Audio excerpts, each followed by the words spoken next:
Friday, lack of participation, lack of institutional participation, वो क्या करता है, कॉल राइटर को एक कंप्लीट मौका देता है to take a grip at the money calls. Stats लिखाइए प्लीज जरा, देखिए 26,200 की कॉल में क्या हो रहा है श्रेया। कॉल राइटर्स ने आज से 3 रोज पहले जैसे 26,000 की कॉल को बेचा हुआ था, आज वो 26,200 की स्ट्राइक पे कर रहा है। आउटस्टैंडिंग हुआ है, प्रत्यक्ष को प्रमाण की जरूरत नहीं है, 1.5 करोड़ की कॉल हो गई है यहाँ पर। वो कॉन्ट्रैक्ट जो 6 जन को एक्सपायर होगा, आउटस्टैंडिंग हुआ है 1.5 करोड़ का, 88 लाख कॉल बिके कंप्लीटली विदाउट एनी फेयर। वो ऑलरेडी कल मूव आ चुका है, अब उसको अगर आप देखें अच्छे प्रीमियम मिल रहे हैं, ये बेच के बैठा हुआ है। लेकिन एक बात है याद रखिएगा, it's just about spending some time in this range. ये टाइम स्पेंड कर रहा है और ये 26,000 का पुट राइटर भी जानता है। वहां पे 25 लाख पुट, 44 लाख पुट बिकी है, यहां पे करीब आउटस्टैंडिंग हो गया 2.5 करोड़ का। तो श्रेया अभी रेंज बाउंड है index, complete in the grip of option writers. किसी बड़े उलटफेर के लिए याद रखिएगा, किसी बड़े उलटफेर के लिए आपको लेके आइए रेजिस्टेंस नंबर 1 26233।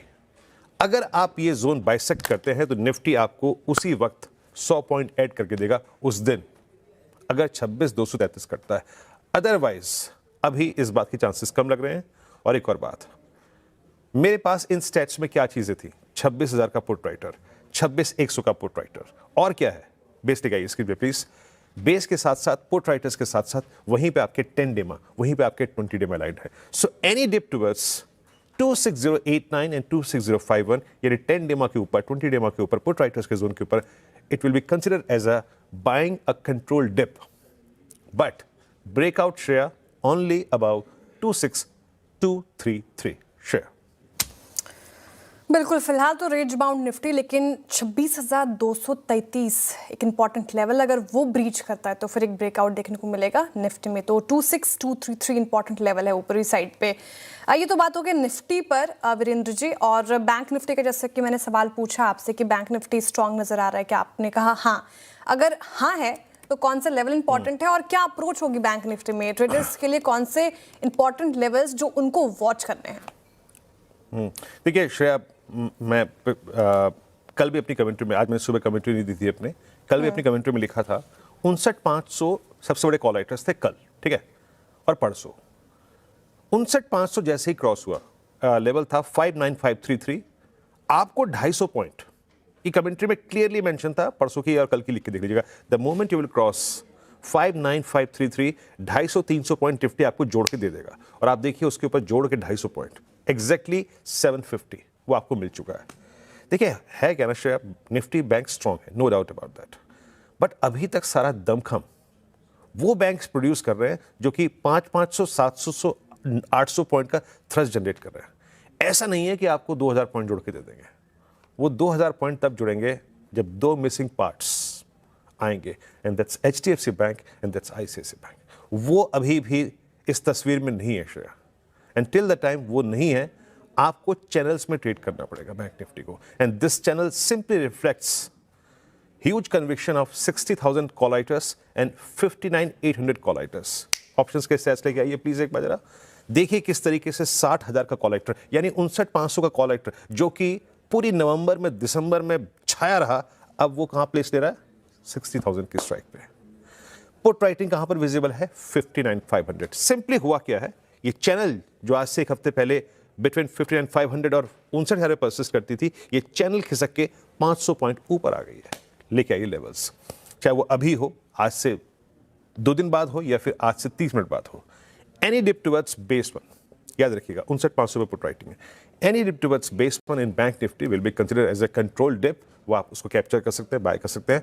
बट अभी अगर आपके पास ट्रेड है तो मैक्सिमम एक्सपेक्टेशन आपको इस रेंज में और निफ्टी बैंक, लिखे आइए रेजिस्टेंस नंबर 1, सिर्फ RS1 तक रखनी है, सिर्फ RS1, and that's I think 59,811 and 940। इस रेंज में अपने ट्रेड को निपटा लीजिए।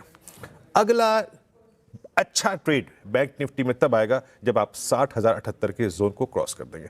याद रखिएगा पिछले महीने को जिस जिसने इस रेंज बाउंड मार्केट में बैंक निफ्टी के डिप टुवर्ड्स 10 डेमा 20 डेमा को बाय किया, पैसा उसने बनाया है। अदरवाइज थ्रेशहोल्ड को पार करके बैंक निफ्टी ने पूरी सीरीज में मात्र 2 या 3 दिन पैसा बना के दिया है। देखिए, आज जिस प्रकार से मार्केट जो भी करता हुआ नज़र आया, उसके संकेत तो पहले से थे, क्योंकि पिछले 2 दिनों में इंडियन मार्केट में काफ़ी ज़बरदस्त तेज़ी थी और आज का दिन कंसोलिडेशन था। मतलब समझो कि भारतीय बाज़ारों में पहले जो ऑपरेटर है, उसका माइंड किस हिसाब से चल रहा था, ये आपको भी पता है।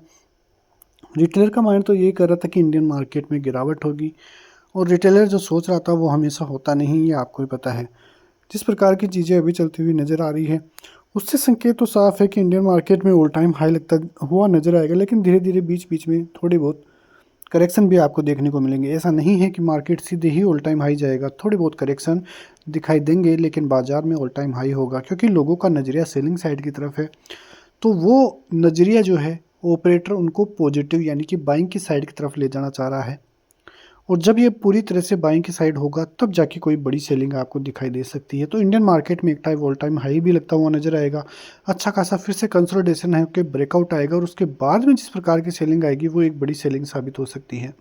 तो इंडियन मार्केट का नज़रिया फिलहाल हम पॉजिटिव ही रखते हुए फिर से नजर आएंगे। आज का दिन कंसोलिडेशन की भेंट चढ़ा। निफ्टी जहाँ पे 26,150 26,200 तक के लेवल्स तो आते हुए नजर आए, लेकिन फिर से गिरावट दिखाई दी, और फ्लैट ही क्लोजिंग हम इसे कह सकते हैं। बात करें बैंक निफ्टी की, तो बैंक निफ्टी में करीब 150 पॉइंट की तेज़ी दिखाई दी है। 59,800 का लेवल अभी भी बचा हुआ है, जो कि ब्रेक होना ज़रूरी था, लेकिन वैसा हुआ नहीं। सेंसेक्स में भी कंसोलिडेशन की स्थिति ही देखने को मिली है। कुल मिला के देखिए तो डिसेंट मार्केट आज का हम कह सकते हैं। उधर एफ की बात करें तो एफ की तरफ से ज़्यादा कुछ देखने को नहीं मिल रहा है। एफ की लगातार सेलिंग ही देखने को मिल रही है। आपको ही पता है कि जिस प्रकार से पिछले 7 से 8 महीने इंडियन मार्केट में एफ ने सेलिंग की है, और काफ़ी ज़बरदस्त सेलिंग भी की है। करीब 5 से 6 लाख करोड़ का माल एफ ने इंडियन मार्केट में बेचा है। अब उसका 20% हिस्सा भी यदि इंडियन मार्केट में आएगा, तो आप अनुमान लगाइए कि किस प्रकार की तेज़ी इंडियन मार्केट में बनती हुई नज़र आ सकती है। फिलहाल डीआईएस का साथ तो इंडियन मार्केट को मिल ही रहा है, लेकिन अदर कोई ऐसी खबर नहीं है जिसकी वजह से इंडियन मार्केट में लगे कि कोई बड़ी गिरावट देखने को मिलेगी। बस रिटेलर का नज़रिया अब धीरे धीरे पॉजिटिव होता हुआ ही नज़र आ रहा है। निफ्टी 26,200 230 पार होते ही आपको 26,300 350 तक के टारगेट देखने को मिलेंगे, और ऑल टाइम हाई निफ्टी लगाता हुआ नजर आएगा। सपोर्ट जोन की बात करें तो कल जो सपोर्ट जोन था वो फिर से 26,050 25,950 ये अच्छे खासे सपोर्ट जोन फिर से इनिशिएट रहते हुए नजर आएंगे। बात करें बैंक निफ्टी की, तो बैंक निफ्टी 59,850 900 का लेवल टूटते ही 60,000 और ऑल टाइम हाई के लेवल्स आपको फिर से दिखाई देंगे। सपोर्ट जोन की बात करें तो 59,500 59,300 के अच्छे खासे सपोर्ट जोन हैं। यदि ये इनिशिएट रहते हैं, तो आने वाले दिनों में इंडियन मार्केट की तरफ से काफ़ी ज़बरदस्त तेज़ी फिर से दिखाई दे सकती है, और ऑल टाइम हाई फिर से लगते हुए नज़र आ सकते हैं। स्टॉक वाइज डेटा देखें तो ज़्यादा कुछ देखने को नहीं मिला। स्टॉक वाइज काफ़ी अच्छी तेज़ी कई स्टॉक्स में दिखाई दी है। उधर बात करें तो सोना और चांदी में ज़बरदस्त गिरावट अभी भी जारी है। रुपये में कंसोलिडेशन की स्थिति फिर से बढ़ती हुई नज़र आ रही है।